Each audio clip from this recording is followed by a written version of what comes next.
कब तक होगा हो भैया दिनेश भैया, अहिर रेजिमेंट कब तक कंप्लीट हुई? तो यही आजमगढ़ की धरती से उन्हें पुनः याद दिलाना चाहते हैं कि अहिर रेजिमेंट आपका बाकी है, वो वाला काम भी करिए दीजिए। कुछ बीजेपी और आरएसएस का ही तो काम है कि जो संभव नहीं है वो कर दो। जैसे देश की इकोनॉमी इतनी नहीं गिरी थी कभी, उसको गिरा दिया इन्होंने। अंबेडकर नगर, सुल्तानपुर, आजमगढ़, गाजीपुर, इसमें आप देखेंगे तो अंबेडकर बाबा जो है वो दलित महादलित समाज से आते हैं। ई जोगी बाबा का कहले कि जोगी बाबा ही कान्हा स्टेडियम में जाके मंत्र फूंक देले और वो स्टेडियम के नाम बदल के फिर जोगी जी इनको चरखा पहाड़ा पढ़ा करके सारा काम कर दिया। बाकी तो दिनेश लाल यादव जी के क्षेत्र में आए हैं तो उनसे आप क्या कहना चाहेंगे? जैसे अभी तो हम आजमगढ़ में खड़े हैं और आजमगढ़ की यही लोकसभा क्षेत्र है जहाँ पे चुनाव लड़ने के दौरान उन्होंने कहा था कि हम योगी जी से अहिर रेजिमेंट का मांग करके आए हैं। लोगों ने कहा था कि अहिर रेजिमेंट कब मिलेगा, तो उन्होंने कहा कि बस हमको जिता दो, अहिर रेजिमेंट मिल जाएगा। तो हम हो सकता है वो भूल गए होंगे थोड़ा सा, चूँकि होता है आदमी जब कुर्सी पा जाता है तो रिलैक्स मूड में चला जाता है। तो यही आजमगढ़ की धरती से उन्हें पुनः याद दिलाना चाहते हैं कि अहिर रेजिमेंट आपका बाकी है, वो वाला काम भी करिए दीजिए। कुछ ना कुछ ले देके बस हर चीज़ आप उनसे मांग ही करते रहेंगे आप। अब तो कुर्सी पे बैठे हैं तो मांग हम ना करेंगे तो कौन करेगा? हम लोग वोट दे करके पूरी जनमानस उनको जिताए। जो जनमानस का काम होता है वोट करना, उन्होंने वोट किया। उस समय जनमानस से वोट मांग रहे थे तो उन्होंने जनमानस से जो भी डिमांड किया वोट के आधार पे, जनमानस ने भावना दिखाते हुए वोट किया उन्होंने। अब ये जनता की मांग है कि आपने जो कहा था, प्रॉमिस किया था कि हम जब बनेंगे सांसद तो मैंने अति शीघ्र हम अहिर रेजिमेंट पूरा कर देंगे, आपकी जो डिमांड है। तो हम तो आजमगढ़ में खड़े हैं और हम चाहते हैं कि कब, अब देखिए कब तक होगा हो भैया दिनेश भैया, अहिर रेजिमेंट कब तक कंप्लीट हुई? खैर, बड़ा प्यार से मांग कर रहे हैं दिनेश भैया से आजमगढ़ के धरती पर आके संतोष रेणु यादव जी, और अहिर रेजिमेंट का ये मांग कर रहे हैं। तो कब तक इनसे मांग करके पूरा कर सकते हैं इस चीज़ को? देखिए, उम्मीद नहीं है, लेकिन हम लोग आशावादी इंसान हैं, आशा लगा के रहते हैं और कर्मठ हैं। आशा के साथ साथ कर्म करते हैं, कर्म पे विश्वास रखते हैं और हमको नहीं लगता है कि इनसे पूरा होगा। ये जोगी जी इनको चरखा पहाड़ा पढ़ा करके सारा काम कर दिया। बाकी तो जान में करते हैं बड़का जुमला पार्टी के बारे में, बड़का झूठा पार्टी, बड़का जुमला पार्टी। सर, उत्तर प्रदेश में आके आप इस तरह से भड़काऊ भाषण को ना दें, क्योंकि ये इलाका जोगी जी का है। हमरो है ही, पूरे उत्तर प्रदेश के वासियों का है। जोगी जी मुख्यमंत्री हैं, मैं उनका सम्मान करता हूँ, लेकिन ये चीज़ नहीं है कि जोगी जी का है। जोगी जी का कुछ है, जोगी जी को एक मुख्य सेवक के रूप में गद्दी पे बैठाया गया है, कुर्सी पे बैठाया गया है। वो अच्छा कार्य करें, मैं उनका सम्मान करूँगा, लेकिन ये कहना कि हाँ जोगी जी का इलाका है ना। सर, एक सवाल आपसे और जानना चाहूँगा कि जो एक्सप्रेसवे है, थोड़ा इसके बारे में आप कुछ विस्तार बताएं तो शायद अच्छा हो कि एक्सप्रेसवे कौन बनाए थे? देखिए, आदरणीय पूर्व मुख्यमंत्री उत्तर प्रदेश के अखिलेश यादव जी पहली बार जब मुख्यमंत्री बने तो उस दौरान उन्होंने उत्तर प्रदेश को कई सौगातें दी और उसी में से एक एक्सप्रेसवे है।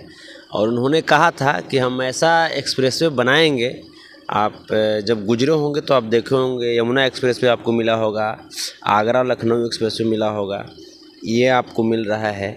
तो क्या है कि ये आपको पूर्वांचल एक्सप्रेसवे हो गया, बुंदेलखंड एक्सप्रेसवे, तो भर दिया उन्होंने एक्सप्रेसवे से। तो ये जो चीज़ें हैं ना, ये दूसरा नहीं कर सकता कोई, क्योंकि ये उनकी दूरदृष्टि की सोच है, ये उनकी दूरगामी सोच है।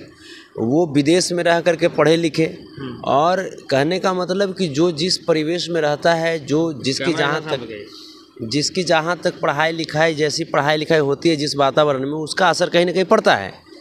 तो अखिलेश जी जो जहाँ पे रह करके पढ़ाई लिखाई की, वहाँ की चीज़ों को,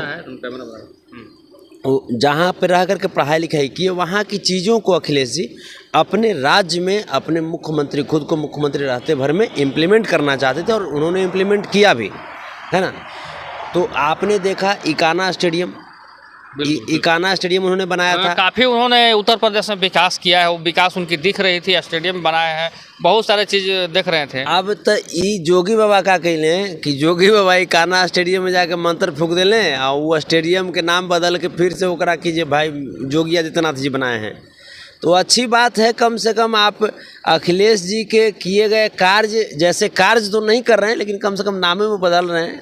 ठीक है, लोग कहेगा कि ना भाई जोगी बाबा भी कुछ किए हैं। तो चलिए, ये थे हमारे साथ में संतोष रणु यादव जी। लेकिन अब एक सवाल आपसे रहेगा, यहाँ पे मौजूद हैं अम्बेडकर नगर आजमगढ़ में, जो कि उत्तर प्रदेश से लौट रहे हैं, सैफई गांव से अखिलेश यादव जी से मुलाकात करके और मुलायम सिंह यादव जी को श्रद्धांजलि देकर।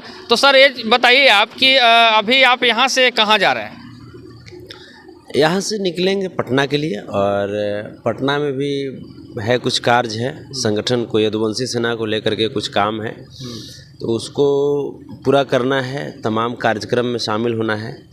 और बड़ा मैं एक बार पुनः ये जब देख रहा हूँ ना, अम्बेडकर नगर, बाबा अम्बेडकर की ये धरती, उनके नाम से है ना, सुल्तानपुर, वाह क्या बात है, आजमगढ़, गाजीपुर, लोग हमको लगता है कि ये भी नाम अगर थोड़ा मैं चाहूँगा कैमरामैन से कि इस एक्सप्रेसवे को दिखाया जाए, किस तरह से गाड़ियाँ यहाँ पे गुजर रही है और काफ़ी सुंदर दिख रही है, और थोड़ा इस चारों तरफ का दृश्य को दिखाया जाए। लग रहा है कि मैं किसी वादी में आया हूँ, बिल्कुल कश्मीर की तरह दिख रहा है, जो कि हमारा इंडिया में ही है ये लखनऊ, लेकिन काफ़ी खूबसूरती यहाँ के। अच्छा सर, यहाँ की खूबसूरती जिस तरीके से देख रही है, इस खूबसूरती को आप क्या कहना चाहेंगे?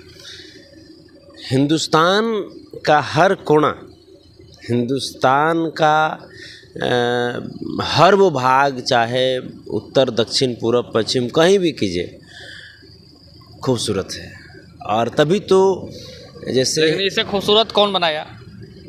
हिंदुस्तानियों ने बनाया, लेकिन कुछ नेताओं ने संप्रदायवाद, मनुवाद, ये सब करके बर्बाद करने की कोशिश किया है ना। लेकिन फिर भी बहुत सारे ऐसे जो नेता हैं वो धर्मनिरपेक्ष की बातें सोचते हैं, अपने दिमाग में सर्वधर्म को लेकर के चलते हैं, और जिनके वजह से ये खूबसूरती आपको दिखाई दे रही है। आप देखिए ना, मैं एक बात मैं कहने जा रहा था कि जो देख रहे हैं अम्बेडकर नगर, सुल्तानपुर, आजमगढ़, गाजीपुर, इसमें आप देखेंगे तो अम्बेडकर बाबा जो है वो दलित महादलित समाज से आते हैं। सुल्तानपुर ये कहीं ना कहीं उर्दू, आप चलिए आजमगढ़, ये भी उर्दू शब्द से आता है, मुस्लिम जैसे इस्लाम धर्म से आने वाले लोगों को ये डेडिकेट करता है, डिनोट्स करता है। गाजीपुर भी वही चीज़ है।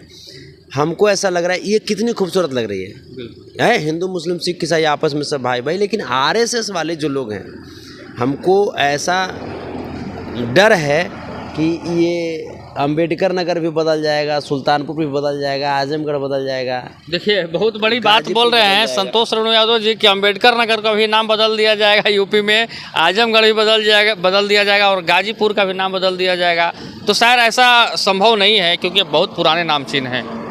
नहीं, जैसे बीजेपी और आरएसएस का ही तो काम है कि जो संभव नहीं है वो कर दो। जैसे देश की इकोनॉमी इतनी नहीं गिरी थी कभी, उसको गिरा दिया इन्होंने।